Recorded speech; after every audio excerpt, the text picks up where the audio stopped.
Today po, this video is makakatulong po para mas matik po yung pag-evaluate natin and mas maintindihan po natin yung nangyayari po sa system, tsaka po para mas masagutan po natin yung mga answers sa Google Forms po. This is for Garcia Sumulang Dental Clinic, a web-based information system, an undergraduate thesis. So this system is have 3 different type accounts. Yun po is the staff account, doctor type account, and the admin account. Every type of account is may limited lang po yung mga kaya nilang i-access sa system. But yung admin account is kaya po nilang i-access lahat ng features na nasa system. So ngayon po gagamitin po natin yung staff account. So dito po sa after po ng login natin, makikita po natin yung homepage, which is dinidisplay po niya yung mga services na ino-offer ng clinic. Yan po, pwede rin po siyang i-print dito, pwede po i-update yung service na ino-offer ng clinic. And dito po sa new service, hindi po siya kayang i-access ni staff account. Ang kaya lang po mag-access nila is the admin account. Then punta po tayo dito sa patient features po.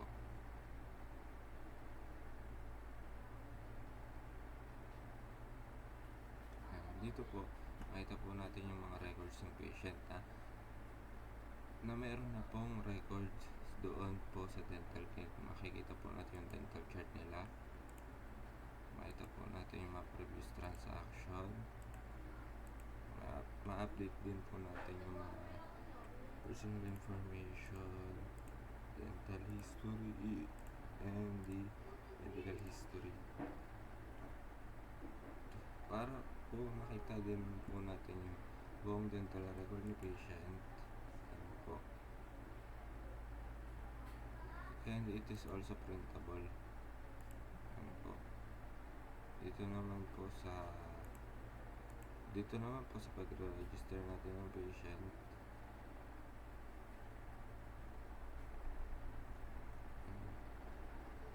kailangan po yung mga basic information ng patient, yung medical history if meron man po sa mga sumusunod, and dental history po if ever na meron man po siyang transaction from the other dental clinic. Then dito naman po sa reports is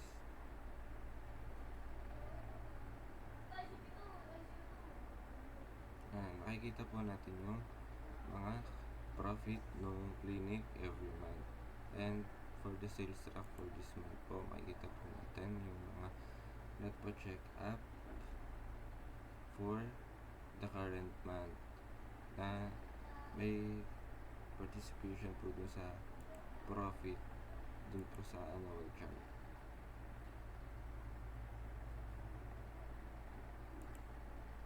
Makikita rin po natin yung profit for the current day and the profit for the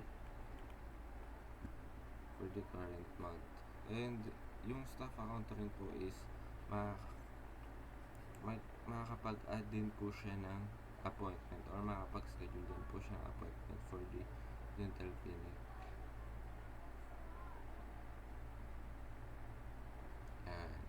So dito po kailangan po muna natin, para po makapag-add tayo ng patient, kailangan po muna natin siyang i-register para po makita po natin siya dito sa patient's name. Ayan po. Tsaka kailangan din po na hindi po nagdo-doble-doble, which is na di-distinguish naman po ni system. Halimbawa po, siyang date of appointment is today.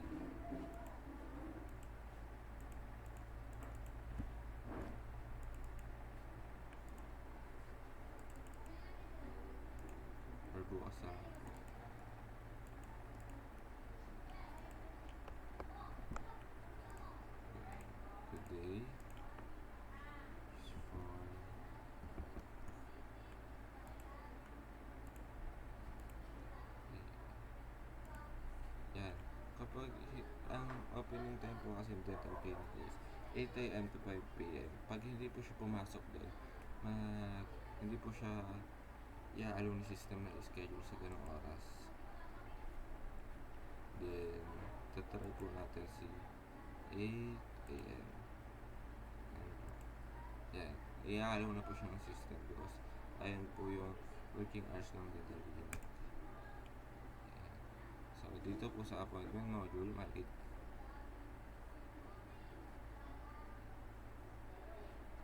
So, dito po sa appointment features, makita po natin yung today's patient, mga nakaschedule po for today, and for the mga nakaschedule din po for this month. Ayan po. And dito po sa treated patient, dito po, i-display niya po yung mga already treated na mga patient ng dental clinic. Dito naman po sa table na pinapakita sa appointment features is dito po makikita yung mga patient na nagkaroon po ng appointment dito po sa clinic, unfinished or finished appointment po. Pwede po siyang i-view yung kanyang appointment, yung information po, and if for the reschedule po, pwede po siyang for the reschedule of the appointment, if ever na-cancel po or may follow-up appointment si patient, pwede po siyang i-edit po dito. Ngayon po, gagamitin as i-discuss ko naman na po yung sa mga na-access ng staff account features. Pupunta na i-access naman po natin yung doctor type account.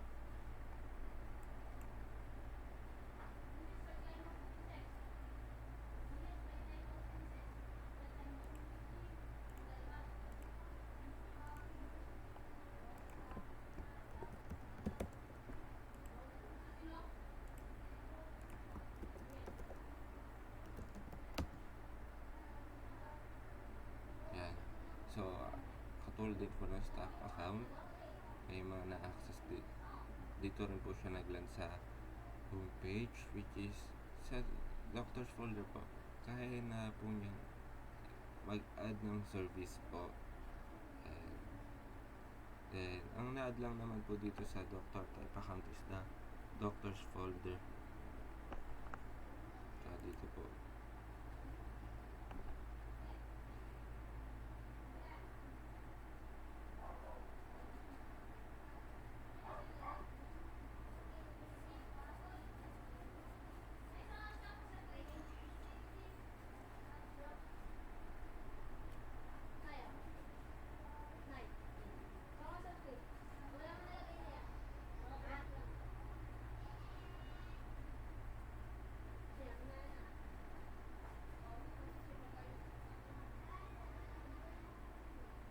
So, ito po.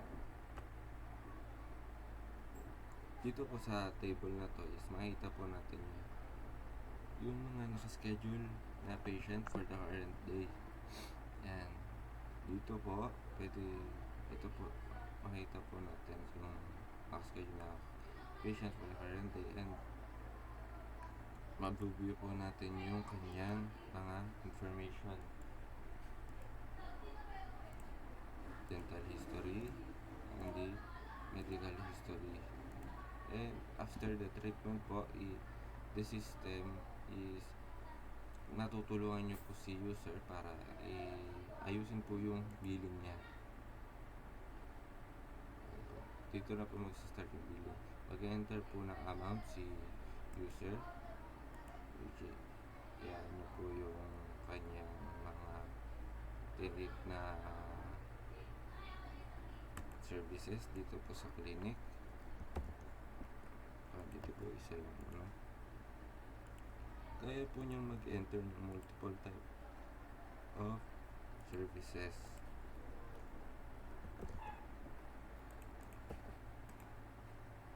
Yan po. Pwede rin po siyang i-edit dito.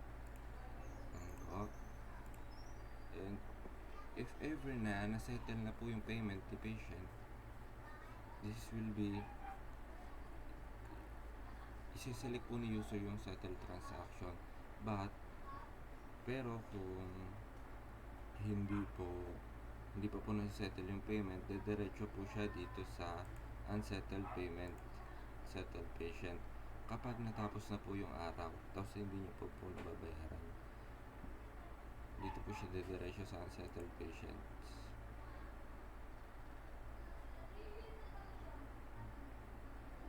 Dito po sa billing, yan po, if ever na nasettle na po yung transaction,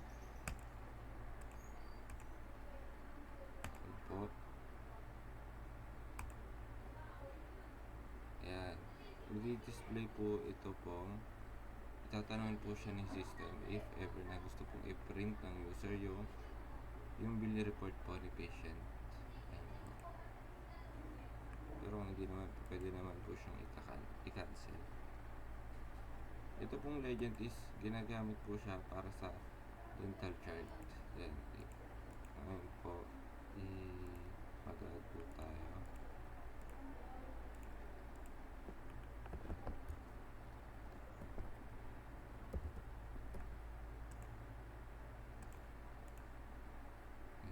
Dito po sa pag-set up ng dental chart ni patient is dipindutin lang po natin itong set legends. Ayan po.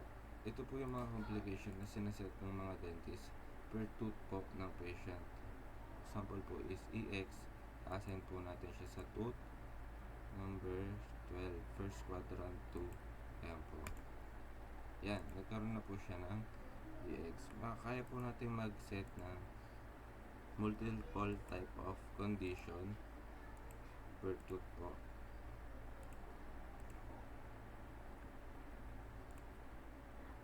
And para makapag-remove, pindutin lang po natin siya, then mariremove na po yung condition if ever na gusto pang i-update na doctor yung dental chart ni patient.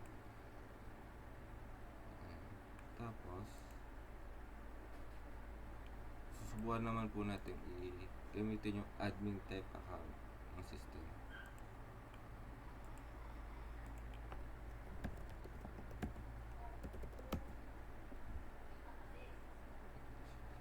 So dito po sa admin settings is and po dun pa rin po siya naglaan sa homepage po ng system. Ang pinag-iba lang po is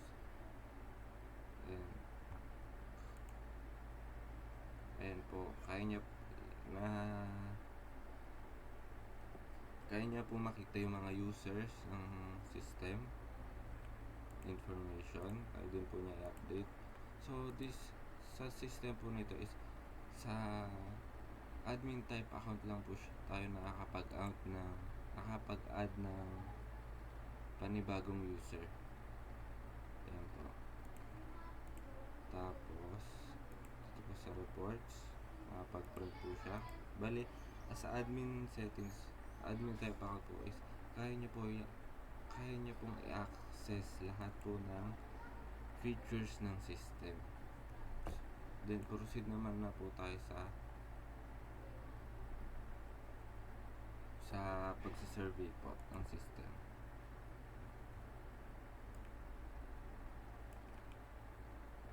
So dito po sa record module, dito po siya makikita sa mga patient's information. Dito po sa appointment, dito naman po natin siya makikita. Tulad po diniscuss ko kanina. Sa report naman po, dito po sa mga sales po ng system. And dito po sa settings is dito po natin siya makikita. Adding of new patient, yung tulad po na sinabi ko kanina, nakakapag-register po tayo ng patient dito sa system po natin.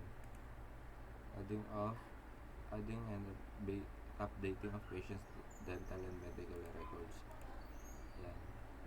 Kapag old na po si patient or may dati na po siyang dental record dito sa clinic, i-update na lang po natin yung kanyang dental history and medical history. adding and updating of and displaying of patient's dental chart. Dito po sa patient page is ang kaya lang pong gawin is na-view yung dental chart po ni patient. Pero dito po sa doctor's folder, which is accessible po sa doctor type account and admin type account, kaya po siyang na-modify dito sa page nito.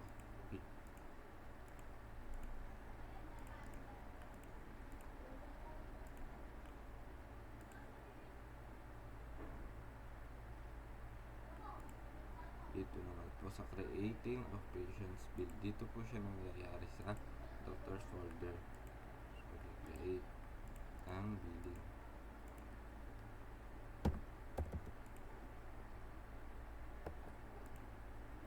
Nakikreate na po yung billing ng patient.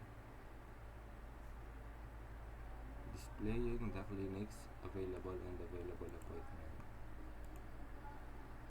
Dito po natin makikita through calendar po to this patient and this month's patients. Adding, rescheduling, and cancelling of appointments of patient's appointment. Ayan po, makakapag-add po tayo ng patient's appointment.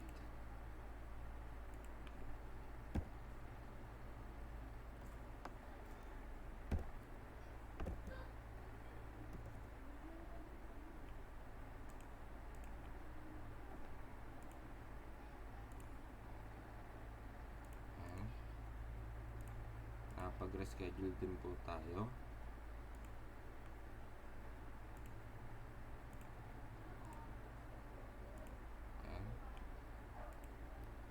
And displaying of this appointment schedule and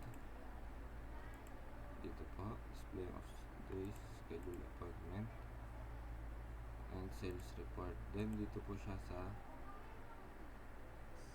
makita po natin siya dito sa reports features. Dito lang po sa dental records, makita po natin siya dito sa patient list page. Ayan po.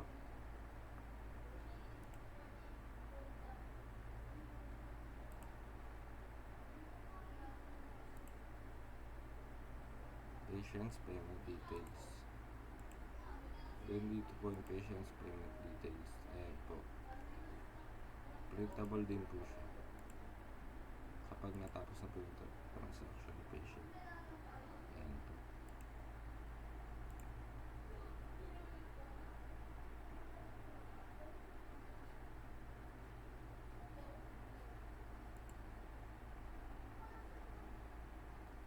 List of clinics and settled payment transaction.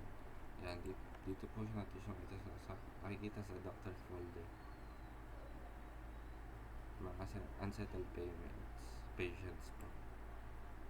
List of clinic services. Makikita po natin siya dito sa homepage. Modifying list of treatment and services of a clinic. Then, mag-modified po natin sila dito. Update po. Yan. And makakapag-add rin po. Modifying dental charge legends. Yan, dito po, may-modify po natin siya sa doctor's folder. Yung legends po, tulad po na sinabi ko kanina, ayun po yung mga sineset na legends sa sineset na condition per kit po. And the system application can generate sales report. Yes po, kaya po nyo ma-print.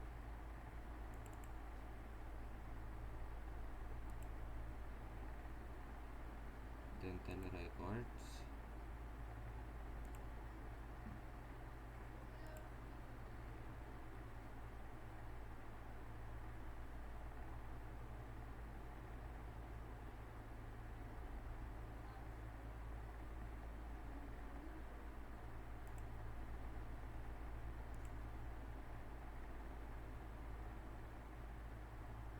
Ayan po.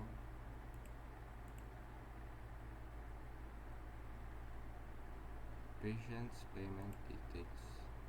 Yes. Tulad po ng pinakita ko kanina na i-print unahin po yung payment details ng patient. List of clinic services.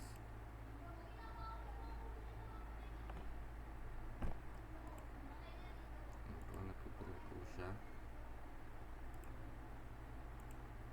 List of appointment schedules.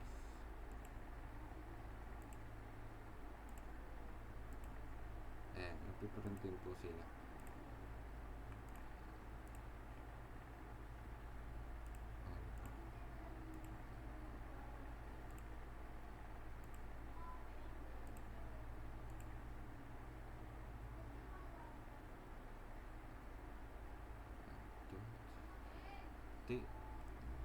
Dun po sa mga following na number, sana po sa video po na ito is ma-rate nyo na po siya based on sa paano ko po siya na-discuss and paano po nag-perform yung system po na pinapa-survey ko po sa inyo. By the way po, thank you po ng marami sa oras nyo po sa pag-take po ng survey, and God bless po. Thank you po.